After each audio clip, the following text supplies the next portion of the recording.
Hey everyone, welcome back and welcome to another reading. This will be the general reading for those of you who have Sagittarius highly aspected for July 2023. If you don't have Sagittarius as your sun, moon, or rising, and it's the title or the thumbnail that drew you to this reading, I encourage you to stick around. There may be something here for you. I find that these readings have about a 1 to 2 month maturity date. So if what we talk about doesn't make a whole lot of sense to you, I would recommend that you give this a watch mid to late August, maybe early September, and it'll make a bit more sense then. If you're looking for insight into the July energy in particular, I'd strongly recommend that you take a look at the May reading I did for Sagittarius or the June reading I did for Sag. With that being said, I hope that you're well, and I hope that this reading finds you well.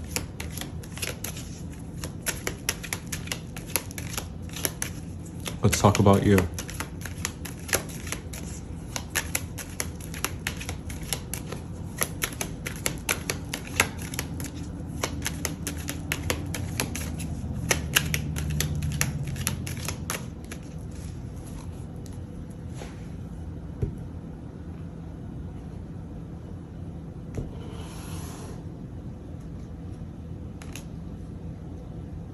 So, what you have, what you've achieved, maybe for you it doesn't seem like it's enough. Yeah, it's good, but it's not great. There's room for improvement. There's much to be desired about a situation, and you're so fixated on it not being enough or it not being right that it in some ways blinds you from what is possible, from what's in front of you. And that's not like you. And I say that's not like you because I can't think of anyone who is more inventive, who is more forward thinking, who has the ability to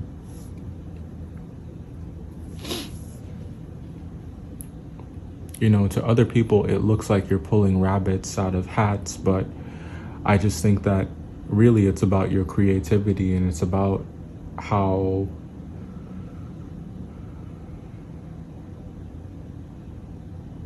comfortable you are with that process of manifestation and seeing the potential in a pursuit,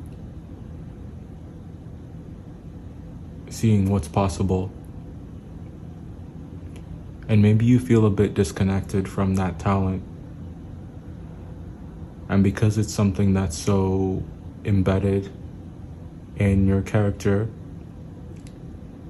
feeling disconnected from that might make you feel out of sorts or like you're not yourself. And that's a pretty uncomfortable place for you. I've had the pleasure of having some really inspirational and incredible Sagittariuses in my life. Your power is it's fearful and it's wonderful at the same time. When I talk about the signs that I jive with as an Aries, you're always on the list. It's always Sagittarius, Virgo, and Taurus when it comes to who I think an ideal partner would be for me. I'm speaking purely as an Aries, but it's because, there is something about your energy that maybe it's because as a fellow fire sign, we jive and I get it. It excites me, but also those same Sagittariuses that I love scare me sometimes. Scare me sometimes because it's like we're a really good match for each other, but the way we challenge each other, because of how much we have in common and because of how well we understand each other, is it can be a bit scary. Why did I bring that up? I'm not even entirely sure, but maybe I say all that to say that perhaps you need to connect with this version of yourself that is fearfully and wonderfully made, and identify with that version of yourself and use it to build your confidence, to make you feel capable once again. You might find yourself in a situation in August or September where you feel like all hope is lost.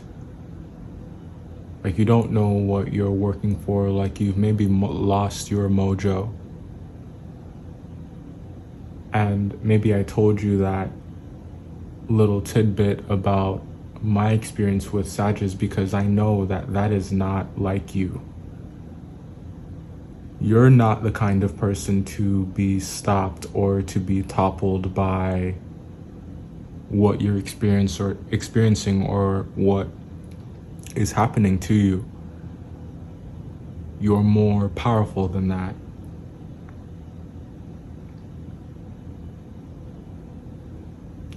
And it's important that you remember that now more than ever. Because for some of you, I get the sense that maybe things are not going your way or panning out the way that you expect. But if anyone can make lemonade out of lemons, it's you.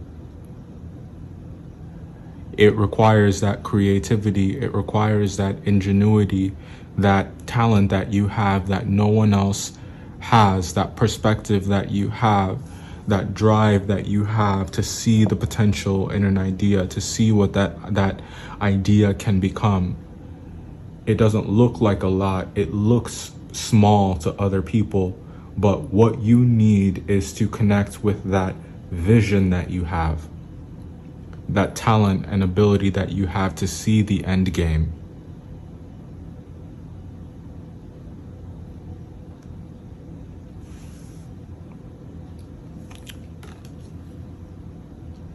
It is about your mindset. It is about perspective. It is about the things that you need to separate yourself from, because I think that they're clouding your judgment, and I think that they are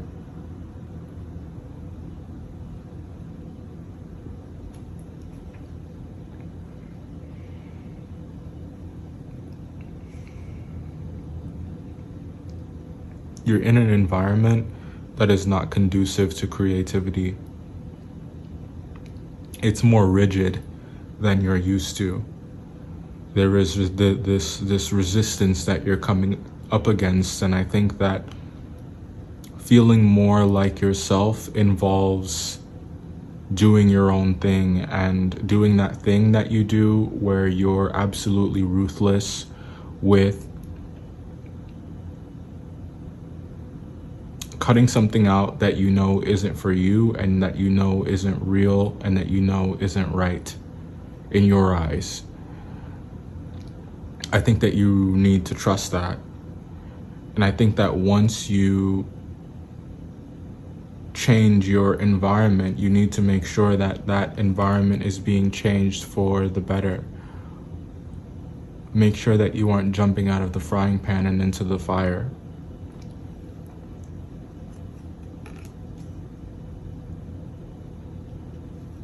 It might be a little bit scary, but I think that if you remind yourself that you're not moving towards anything new or different, or that you haven't done before, the path that you're pivoting to, that new path that you're going down, is a path that leads back to you, that leads to your authentic self.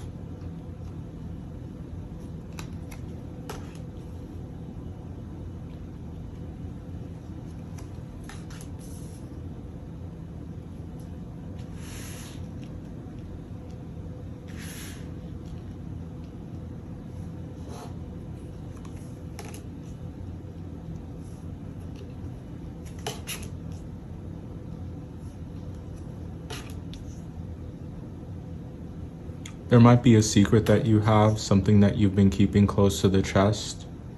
And I think it has to do with the love and affection that you have for someone. And maybe you feel like you are far away from this person, but the dynamic, the interactions, however brief, however spontaneous, there is something about them that make you, it's like they fuel you.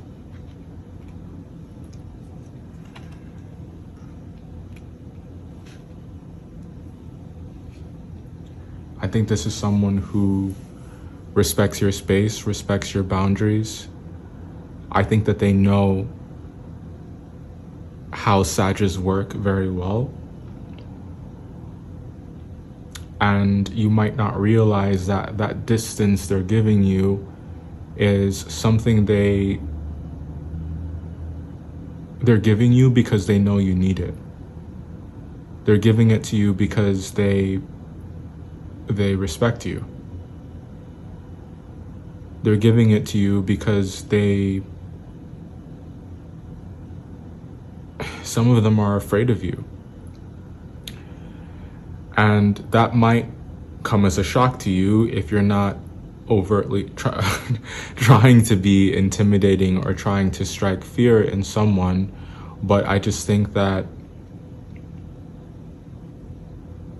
yeah, they've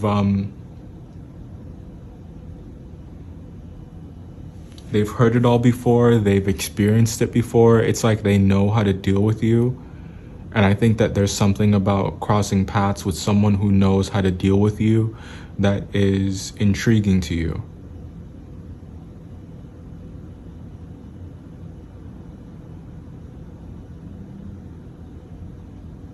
And it makes you want them more.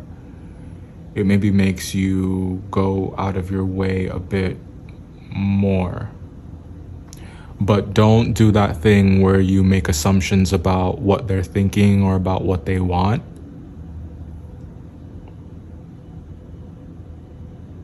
Because if they haven't verbalized that, or if they haven't done anything to make you believe a certain thing, be careful with the conclusions you jump to.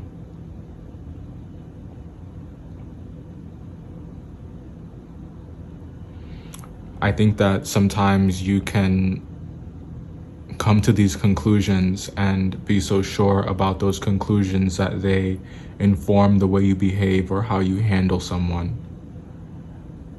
And you just really want to be careful that you aren't manhandling them or mishandling them based off of your own assumptions. It could cause a lot of pain on their end. And, well, just looking at the situation, someone who is giving you room because they respect you doesn't deserve to be treated that way, do they?